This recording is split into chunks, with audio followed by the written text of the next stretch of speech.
Os dispositivos eletrônicos estão cada vez mais presentes na rotina das crianças e também dos adolescentes.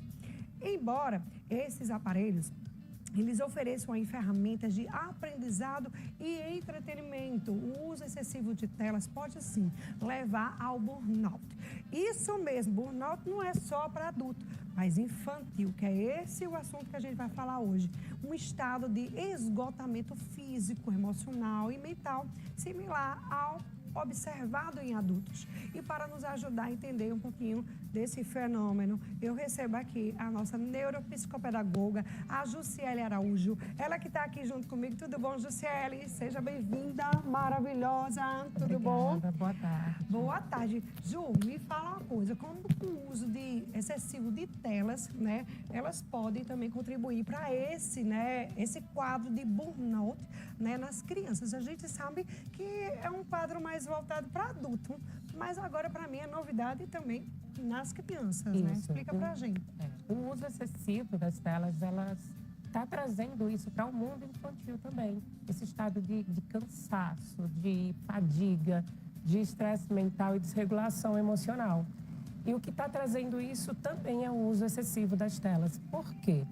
Porque quando a criança está usando por muito tempo as telas, ela acaba sobrecarregando o cérebro com muitos estímulos, muitas informações. É o som, é a imagem, o movimento.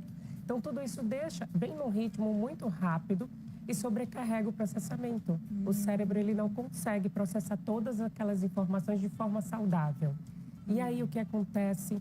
Acaba trazendo prejuízo para o sono, ela não consegue dormir bem, o desempenho escolar vai cair, ela já não consegue ter um desempenho cognitivo adequado, afeta a memória, a atenção, a Pra gente, Ju, quais são os sinais mais comuns, né, de que as crianças elas podem estar sofrendo de burnout digital? Como é que a gente sabe? A gente tem que observar quando a criança está muito irritada, se desregulando com muita facilidade, tendo reações exageradas a determinadas situações, ela não consegue dormir direito, o desempenho escolar cai, ela não tem vontade de brincar, ela não tem ânimo. Até aquelas brincadeiras que normalmente ela gostava, ela deixa de gostar.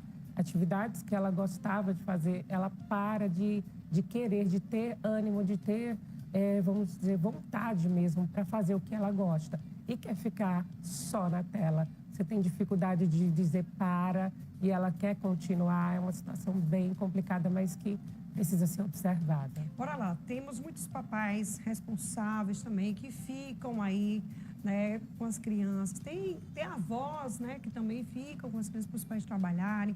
Mas como que esses pais, esses responsáveis, né, eles podem equilibrar o uso de tecnologia com momentos assim de descanso e também de brincadeiras, né, gente? Porque às vezes a gente sabe que os pais chegam muito cansados, às vezes estão trabalhando o dia inteiro. Aí, enfim, né? As crianças, elas querem um pouco de atenção. E aí os pais começam a ficar lá no celular. Ou seja, já dando um exemplo muito ruim, né? Porque se você tá, o seu filho vai automaticamente entrar e ficar também, né? E aí eu queria ver o seguinte, né? Como, né, que a gente pode equilibrar isso, esse uso de telas, né? Para que as crianças também possam interagir, para que eles possam também brincar um pouco, né? Sair um pouco dessa questão das telas. Então, você falou uma coisa muito importante que eu tenho mencionado várias vezes, que é a questão do ensinar pelo exemplo.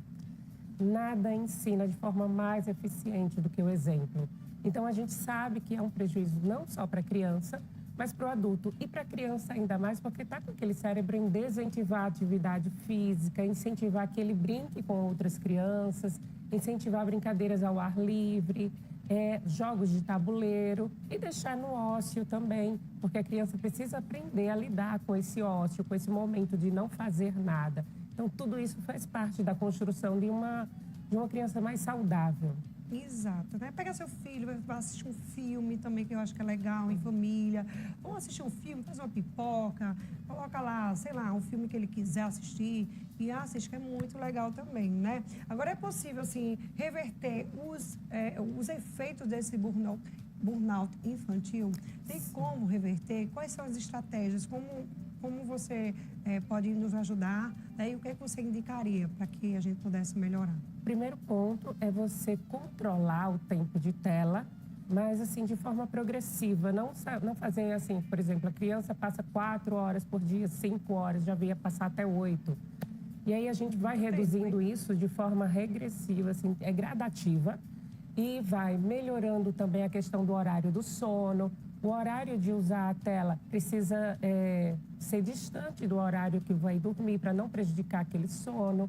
Você vai inserir novas atividades na rotina do seu filho. Você pode fazer esses momentos de família com jogos de tabuleiro, com leitura em família, incentivar outros hábitos. Mas tem algumas crianças que elas ficam muito comprometidas. Por exemplo, além de afetar a parte cognitiva, de memória, atenção, concentração, afeta também, estudos revelam que afeta também até a habilidade de reconhecer expressões faciais. Isso traz prejuízos para a comunicação, para o desenvolvimento daquela criança.